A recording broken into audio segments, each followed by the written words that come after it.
Hello mga kachika, andito po tayo sa Bibler Stable.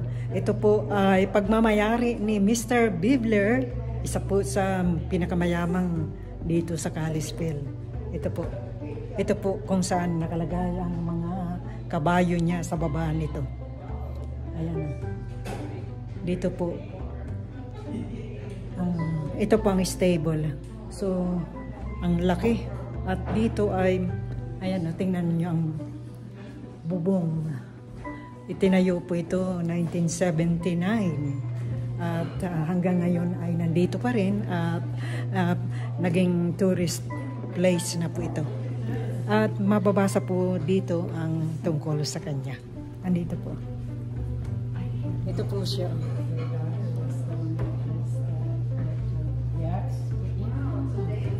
Ito po.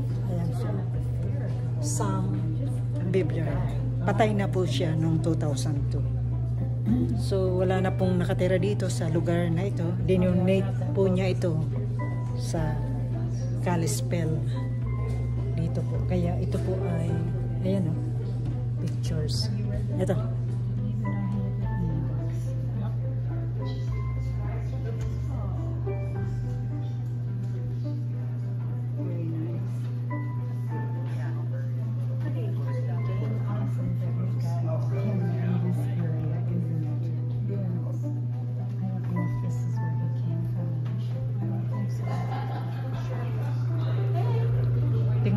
Tingnan nyo ito, oh.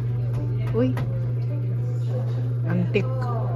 Ito po ang may-ari, oh. Ito siya. Sam. Si Sam Bibler.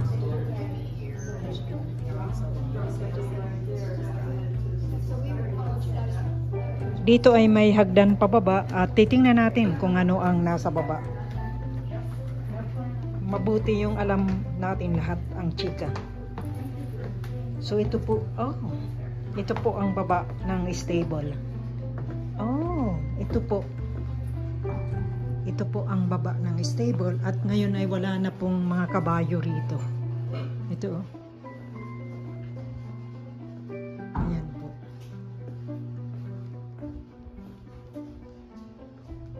Ayan po ang sa labas. So ganito po ang itsura. So, ito po ang chika ng inyong chikadora mula dito sa Bibler Stable, kung saan ang may-ari nito noon ay marami siyang kabayo. Pero ngayon ay wala na dahil namatay na siya. Ito po ngayon ay isa ng tourist attraction. So, balik po tayo sa taas. Ayan. So, yan po ang chika ni Lorna tungkol dito sa Bibler Stable. Napakaganda.